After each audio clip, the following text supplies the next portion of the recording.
Hey guys, what's going on? This is Brian Martin with your daily Manchester United news show. Apologies for missing yesterday. I had a number of errands to run and it just wasn't happening. Like I do have a life outside of this stuff, believe it or not. Anyway, as the headline says, Glasner incoming. We'll talk about that shortly. On your way in, if you wouldn't mind just subscribing, we have blown through our goal of 1,000. Now we're on to I don't know how many, right? I've stopped putting road to because you guys continue to just support and show love to the channel, and I really, really appreciate it. This really is a one-man band. I'm doing all this on my own, so I appreciate the support from you guys. Let's get into it. So, one thing that I wanted to start off with, right? People are drawing the line at Sunderland and saying, oh, we're going to beat Sunderland, or Sunderland should be the last straw for Amram. Now, I get that, but if anyone has any hope of beating Sunderland, I would kind of, I don't want to be too negative, but I don't think we're going to beat Sunderland. Let's put it that way. I don't think we're going to beat Sunderland. I mean, look at the table. Sunderland are the second highest team we'll face after Arsenal, right? So they're higher than Chelsea, they're higher than Fulham, they're higher than Brentford. I mean, Brentford was supposed to be the win, right? Chelsea was kind of a fluke. We got the red card, took advantage of it, and then held on for our lives. Brentford was supposed to be the kind of walk in the park. So was Burnley to an extent. And you saw that, okay, we beat Burnley, sure, lost pretty handily to Brentford. And now we've got Sunderland, who are what, fifth, sixth, something like that in the table? The second highest team we're going to face as it currently stands, I believe. I don't have high hopes. Of course, I want us to turn it around. I want us to win. Even though the 3 points against Chelsea felt a little scammy, I was celebrating the 3 points. But I am trying to manage my expectations against Sunderland. I don't think it's going to be a pretty sight. We could be surprised. I hope we're surprised because 3 points in the bag is 3 points in the bag for Manchester United, regardless of who's in charge, regardless of who's on the pitch, regardless of who owns the club, right? So let's get that right. But uh, I'm not I'm not getting excited about the Sunderland match. Anyway, obviously, as you know, as I've started, as you've heard me say in the past, I am a Amram out person, or I'll put an asterisk next to it and say, okay, at least he needs to change drastically, right? I think the 12 million pounds isn't worth losing the, 100 million or however much we get for going into the Champions League, or probably a bit less than that for even placing in Europe. And then, of course, there's, the money you get for placing in certain positions in the Premier League itself. So, there's, and what I'm talking about is this rumor of a 12 million payout that, is owed to Amram if he's fired within the first year of his contract. And I think that date is like November 11th, November 12th, something like that. So I don't think that little bit of 12 million pounds, relatively speaking, because I sure as hell don't have 12 million pounds, that, but that 12 million pounds, relatively speaking, is not worth the loss should we continue in this vein. So again, either we got to change Amram, or Amram has to change something about his system to get the best out of the players that he currently has. Um, you know, you look at how we play, right? Um, and yes, he has his rigid 3-4-2-1 or five at the back, however you want to interpret it, right? Probably a defensive posture, if you ask me. And then our counterattack looks a hot mess. Again, I was watching Barcelona and PSG yesterday. Yes, they are some of the best teams, two of the best teams in Europe. PSG might be still the best. I mean, yes, they won the Champions League last year. This is a new year. They still look like the best the way they came back and beat Barcelona. So just watching them play, I was in awe. I was watching on my other channel, Football with Brian Martin. I was covering that match, and I'm, obviously supposed to be commentating and keeping you guys entertained. But for the most part, I'm just sitting there like just watching like a kid in the candy shop, or just dazed with seeing how these players play, and that includes Marcus Rashford, right? Of course, he was kind of a scapegoat, and yes, he did put in some poor performances for us, but the guy looks, I don't know, he looks like a new man, in Barcelona, and I think he's been given a bit more of a offensive role, less defensive responsibility. So, I can only put that down to what Hansi Flick has done. Now, yeah, I mean, yeah, I worry about Amram again. I am Amram out, but I worry about him. I do think that Sunderland would probably be his last match. That's just my bold guess. I could be wrong because there are conflicting reports from, the headquarters, from the almost said HR, from the hierarchy up at Manchester United, that Sir Jim Ratcliffe is giving him a full season, a full year, which I did report also. Although I can't I can't see us continuing this form and Sir Jim Ratcliffe being like, yeah, keep going, buddy, keep going. I can't imagine that, right? So this is why I think my bold prediction is that, you know, although it shouldn't be Sunderland, I think Sunderland is the game that decides Amram's fate. I think if he gets a result, that will buy him some time. But if we lose, I think that's it. I think the decision gets made over the international break. I think the players come back to Carrington looking at a new manager. That's what I think, right? Um, because I mean, unless we see Amarim completely change his tactics or formation, which he said he's not going to, but if he suddenly breaks and does that, and we look better, that will also buy him some time, I think, in a lot of people's eyes, mine included. Because again, I don't want to see anyone fail. I don't want to see Amarim fail. I don't want to see anyone lose their job. I just, again, think he's not the right guy, or at least he needs to drastically change what he believes is the right system. That's all I'm saying. So, let me just show this tweet too, 'cause I know people like get tired of, people saying Amram out and this and that. And like, it's not just Amram. Believe me, it's not just him. There are others. So let me show you what I said, right? So this was me on Twitter here. Follow me, Brymart UTD on Twitter, or X as people call it now, right? So I said there's no one person such thing to blame. So again, while I am Amram out / Amram needs to change, I'm not saying he's the only problem. See below. So I said, there's no one person / thing to blame. Poor situation awareness, that's on the players. Stubborn tactics, that's on Amram. Allowing poor performance to remain, that's on the ownership, right? I could keep going by list, but the point is that the blame is all around. So I just want to make sure that people know that I am not putting it all on Amram, right? And I'll add another one to you, for you as well, right? I think Bruno shouldn't be captain. I think his leadership style is not suited for the players around him. I don't think it's suited for any players around him. I think he moans too much. I think he throws his hands too much. I think he blames other players too much when he makes the mistakes. I don't like that. I'm sure any of you have played any sport. You don't like your teammate who blames you for their mistakes. I've been saying this every day. I'll keep saying it. I don't think he should be captain. I think DeLitt should be captain or someone else. I was looking at the way DeLitt, carries himself, how he speaks to the media after games. He speaks more like a captain. He acts more like a captain. He may not be the best player, but I think he should be the captain of Manchester United. And he's done it before at other clubs. Now, also Bruno's not a center mid. Just putting that out there. So anyway, Steve Ralston on the Manchester Evening News was speaking, and he was talking about why players go to other clubs and succeed. Obviously, players that come to mind are McTominay, Rashford, Malanga, Hoyland, Antony. They've all gone on to succeed at other clubs. The first point that Ralston had was players arriving under huge fees. So obviously, if you arrive under a huge fee, you come with huge expectations, right? And I mean, yes, that should go hand in hand. We've put a lot of money into this player, so we expect a lot out of them. It's like at your job, they're paying you a lot of money. They expect a lot out of you. At least that's how it should work. But that's not really the player's fault either, though, right? I mean, if you are a player or you're in any position, you're going to try and get as much money as you can, right? You're going to, you don't, even if you are stinking it up, if you can convince someone, whether it's your job or something else, that you are worth this amount of money and they pay you, you're not going to say no to that.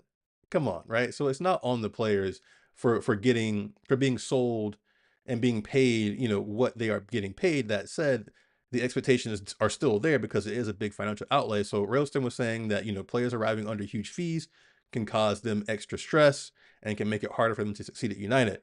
The next thing he said was media and fan scrutiny. I'll put my hands up. Yes, I am part of the media / fan scrutiny here at my fan channel, saying that, some players just can't handle that, right?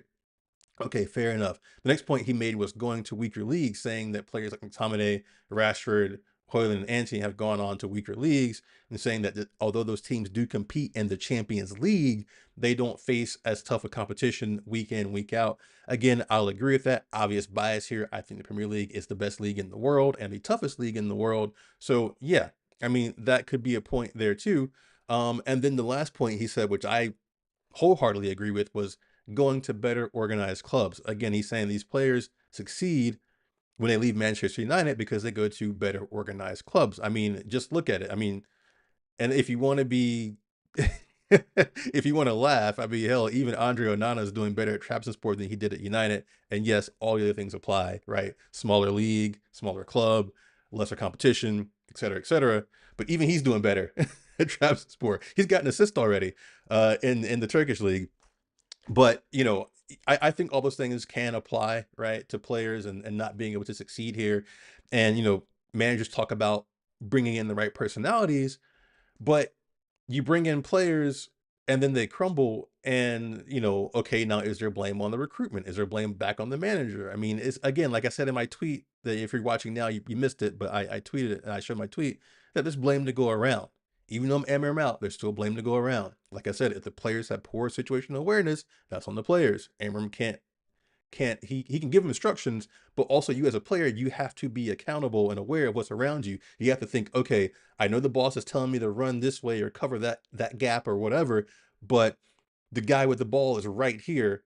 I could take it from him. Let me go and take it from him instead of running to cover or doing what the boss said. And ultimately, if it leads to a good play, the boss will forgive you, right? Everyone's going to forgive you. So, you know, there is some accountability on the players. And again, this is coming from a guy who was Amram out. There's accountability on the players. And again, with the ownership allowing poor players to remain, that's on the ownership. So again, even though I'm Amram out, there is blame to be shared. And so that's why I get a little bit annoyed when people are like trying to say it's just one thing that's wrong with United, right? There's a host of things that are wrong. Um, you know, so anyway, moving on from that, apparently, you know, Gareth Southgate has said no to the United job. I guess, you know, back when Ten Hag was on the hot seat and on his way out, and we sounded out Southgate, you know, and then we went with Amram instead, I guess Southgate felt some type of way about that. So he has said no to any future calls from Manchester United. Now, Oliver Glasner apparently is stalling on a new contract at Palace. Interesting. He has been a name prominently mentioned in the search for a new potential successor to Ruben Amorim. And of course, people, you know, are particularly interested in Glasner, one, because of the amazing success he has had at Crystal Palace. I mean, he has those guys, in my opinion, playing above their ability or punching above their weight class, if I'm being honest.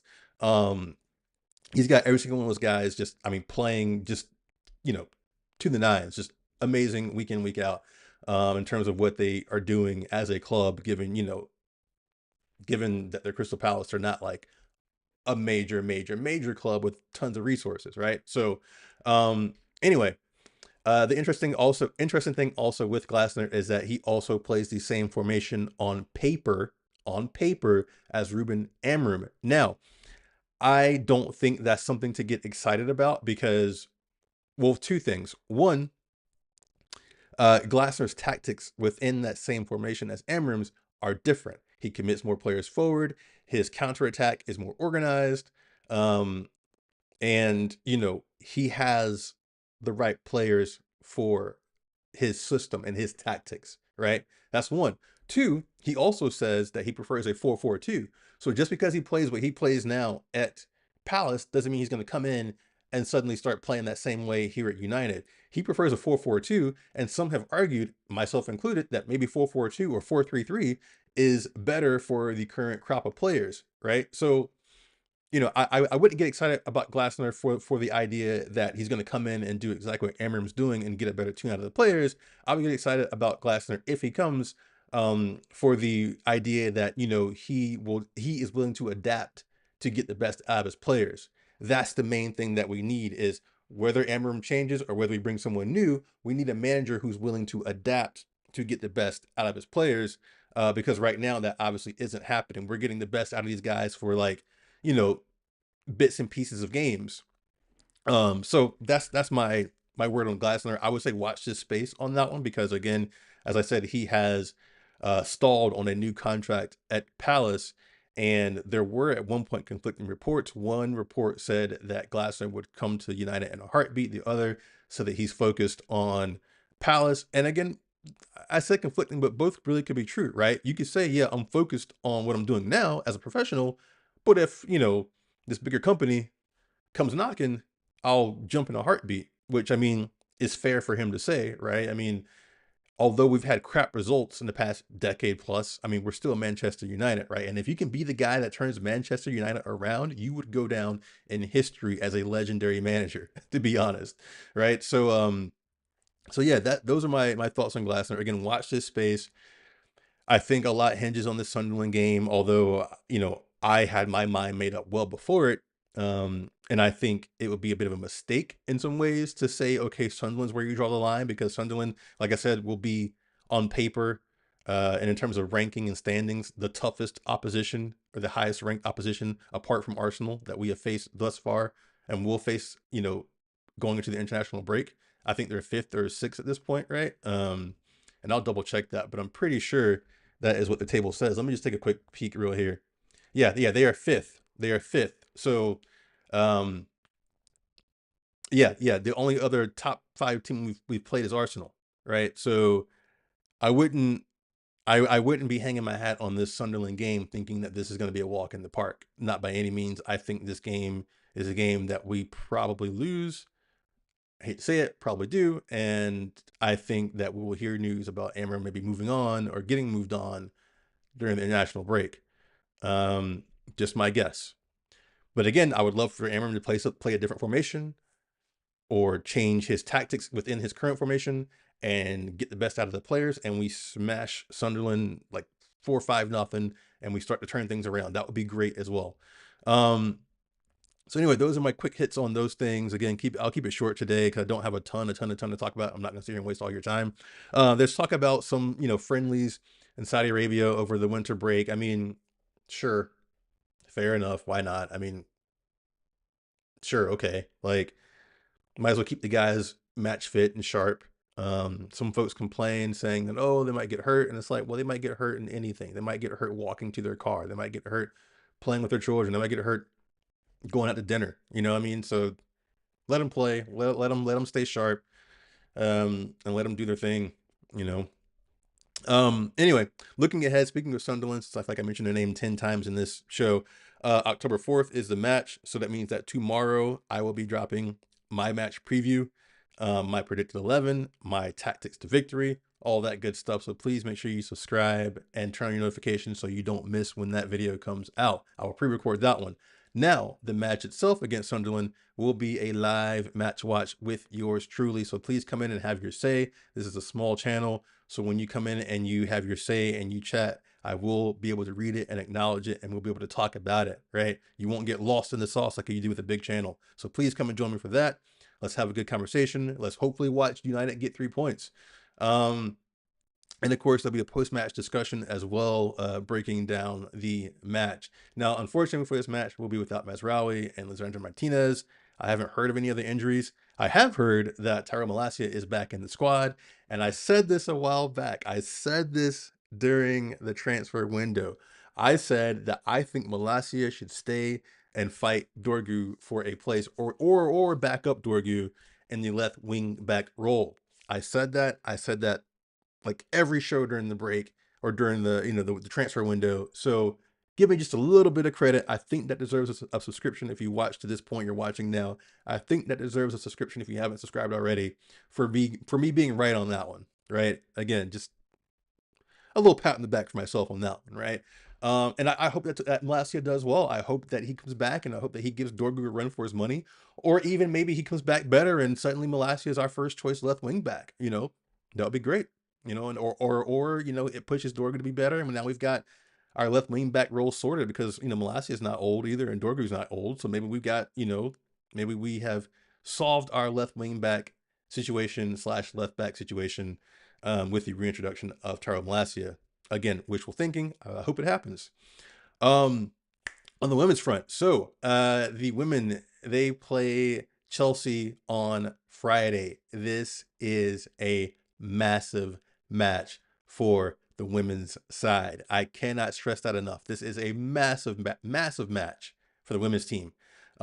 Chelsea, as you know, are incredibly dominant on the women's side in the WSL. I don't know how they find the money to sign all these players, but they do. Being an American who follows the U.S. women's national team, they're snatching up all our top women talent, and you know how good our national team and women's football is here in America. So, wow. So yes, a massive match for the women on Friday. I will be watching that game. I might do a match watch for that, or at least a post match. Either way, I'll definitely be watching the game and tweeting live. So please follow me on Twitter down here. Massive match. I think that if we can beat Chelsea, the women, then I think we've put down a good marker and can go on and win the Women's Super League. And that will be a hell of a feat for the women who have been pretty cash strapped, right? Compared to the other women like Arsenal and Chelsea and Manchester City. So big match on Friday for women. Definitely support, definitely watch. Just before you go, a few quick reminders. Like I said, match preview for Brentford, or not Brentford, sorry, Sunderland drops tomorrow. Check that out. Don't miss it. Subscribe and turn on notifications so you don't miss that. Also check out my other channel, Football with Brian Martin. I was over there winding up some Liverpool fans yesterday, so check out my interaction with them. And yeah, just like, share, and subscribe, and I will see you guys on the next one. I appreciate your time. Peace.